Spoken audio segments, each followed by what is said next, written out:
आज का सेशन है फ्रंट फुट ड्राइव्स, मतलब पूरा का पूरा सेशन फ्रंट फुट के ऊपर है। फ्रंट फुट डिफेंस भी करना है, फ्रंट फुट ड्राइव करना है, cover drive, of drive, on drive, सभी चीज़ें होंगी। चार सेट हैं लगभग 30 बॉलों के, और 4 बैट्समैन हमारे सामने हैं यहाँ पर। तो देखते हैं क्या क्या गलतियाँ होती हैं, उसको सुधारने की कोशिश करेंगे। हेड गिरता है ना, ये होता है। हेड को यहाँ पे रखो, ठीक है, हेड को यहाँ पे मत लेके जाओ, हेड को यहाँ पे। जैसे जब तुम ट्रिगर मूवमेंट लेते हो, है ना, अपना ट्रिगर मूवमेंट लिया, ये आपका ट्रिगर मूवमेंट। उसके बाद देखो कि बॉल कहाँ पर है, ठीक। उसके बाद हेड को और शोल्डर को लेके जाओ वहाँ पर, साथ में पैर और नी प्रेस करो, ठीक है। प्लेट का बाद इस शॉट में बैट्समैन की पहली गलती की वो बॉल बैट से बहुत दूर खेल रहा है, और दूसरी गलती की कॉन्टैक्ट के टाइम पे बैट का फेस ओपन कर रहा है। नॉर्मली बैट्समैन मैच में ऐसा तब करता है जब उसको बॉल फील्डर से थोड़ा दूर रखनी होती है और गैप में डालनी होती है, जिससे कि उसको बाउंड्री मिल सके।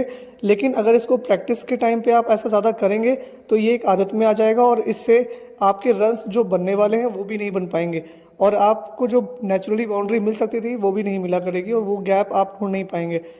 ये चीज़ें तब होती हैं जब आपको बार बार आप अच्छा शॉट खेल रहे हो लेकिन गैप नहीं मिल रहा है, बॉल डॉट हो रही है बहुत ज़्यादा, तब आपको ऐसा करना पड़ता है, तब जाकर आपको बाउंड्री मिलती है।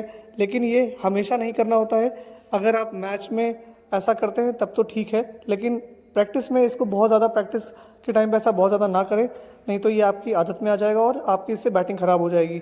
और एक बहुत ही इंपॉर्टेंट बात कि ओपन नेट प्रैक्टिस के टाइम पर आप फील्डर्स की जगह पे कॉन्स को प्लेस करिए, या फिर अगर आपके अकेडमी में ज़्यादा प्लेयर हैं तो आप अपने प्लेयर्स का इस्तेमाल कर सकते हैं फील्डिंग पोजीशंस पर उनको खड़ा करके, कि उससे उनकी फील्डिंग भी अच्छी होगी, और साथ में आपको एक आइडिया लगेगा कि आप जो शॉट्स खेल रहे हैं क्या वो गैप में जा रहे हैं या वो बॉल डॉट हो रही हैं। और लगातार आप जब बॉल को शॉट खेलते रहेंगे, ओपन नेट्स करेंगे और शॉट्स खेलेंगे, और जब वो बॉल गैप में जाएंगी तो आपको भी कॉन्फिडेंस मिलेगा, और एक तरीके से मैच का आपको ओवरव्यू मिलेगा, एक मैच की प्रैक्टिस मिलेगी कि हाँ सही तरीके से आप प्रैक्टिस कर रहे हैं। ऐसे ही खेलते रहिए।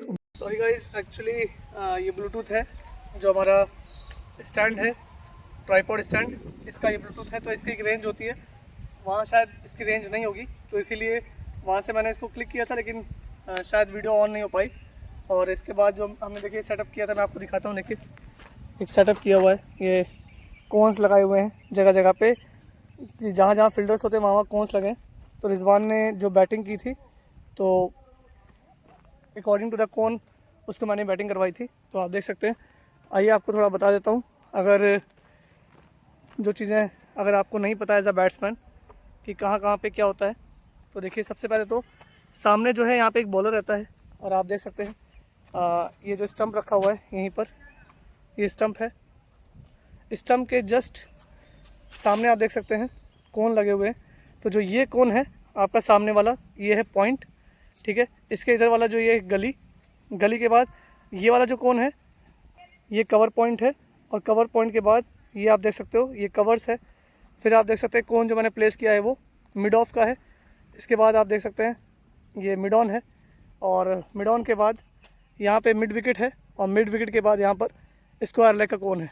और हमारा अगला बैट्समैन शोएब यहाँ पे कीपर रहेगा, और ये हमने स्लिप के लिए कोन को प्लेस किया है। तो कहने का मतलब है कि जब भी बैटिंग करिए तो एक आपके माइंड में चीज़ें होनी चाहिए कि कहाँ पर फील्डर होता है, और उस फील्डर के अकॉर्डिंग आपको बैटिंग करनी है। फिर वैसे आप शॉट्स खेलिए, वैसे आप शॉट्स को प्रैक्टिस करिए, ट्राई करिए कि कहाँ पे आपका शॉट जा रहा है। और एक जहाँ पे कौन है, चूँकि कौन है तो ये अपने आप चल के नहीं आपकी बॉल को फील्ड करेगा, लेकिन आपके माइंड में इतना रहता है, इतनी कॉमन सेंस सब में रहती है कि कितना रेंज होता है एक बैट्समैन का, एक फील्डर का, कि वो कहाँ तक बॉल फील्ड कर सकता है। तो इस तरीके से एक समझ के रखिए कि हाँ भाई हमने यहाँ पे शॉट खेला है, और ये इस शॉट में इतना पावर था या नहीं था, इतना पावर हमने दिया है या बेहतर टाइमिंग हुई है या नहीं हुई है, कि वो बॉल इन दोनों प्लेयर्स के बीच में से निकलेगी या गैप में से निकलेगी या नहीं निकलेगी। तो जब भी आप बैटिंग करिए, जब भी आप प्रैक्टिस करिए, तो एक अपने माइंड में क्लियरिटी रखिए कि यहाँ पे कौन होगा, मतलब यहाँ पे फील्डर है, कौन को वहाँ प्लेस करिए, यहाँ पे फील्डर है, और इन फील्डर्स के बीच में से मुझे शॉट्स को खेलना है। जब लगातार आप वहाँ पर गैप देते रहोगे प्रैक्टिस में, जब प्रैक्टिस में आप गैप में बॉल मारते रहेंगे, तब जाके आप मैच में गैप ढूंढ पाएंगे। ये सिर्फ कमेंटेटर्स का कहना होता है कि बहुत बड़ा गैप ढूंढा और उसको ढूंढ के मारा। इतना टाइम नहीं होता भैया, पलक झपकने का टाइम नहीं है। फ्रैक्शन ऑफ सेकेंड्स में बॉल आ जाती है और उतनी कम समय में बॉल को हिट करना कि भाई आप देख रहे हो इन स्विंग, क्योंकि बहुत सारी चीज़ें हैं, इन स्विंग है, आउट स्विंग है, बाउंसर आ रही है, क्या ग्रिपिंग है, हर चीज़ एक बैट्समैन को नोटिस करनी पड़ती है। नोटिस करने के बाद फिर इतना टाइम नहीं है कि भाई इतनी स्पीड से 140 की या 35 की स्पीड से बॉल आ रही है, उसके बाद उसमें से भी एक कमेंटेटर बोल रहा है कि गैप में देखा, बॉल को जांचा परखा, फिर उसके बाद गैप में मारा। नहीं भैया, गैप में इतना आसान नहीं है, फ्रैक्शन ऑफ सेकंड का टाइम है और इतने टाइम में आप कैसे गैप को देख के मार सकते हो? नहीं मार सकते। उसके लिए आपको प्रैक्टिस करनी पड़ेगी। आपने जब रोज़ बॉलें खेली होंगी, रोज़ आपने वहाँ पे शॉट खेले होंगे, रोज़ आपने शॉट मारे होंगे, तब जाके अपने आप शॉट लगेगा, बैट वहाँ पर अपने आप प्लेस होगा, अपने आप जो है बॉल पे लड़ेगा और उसके बाद गैप में खुद ब खुद बॉल जाएगी। बॉल कभी भी गैप में देख के नहीं मारा जाता। ये कहने की बात है बस।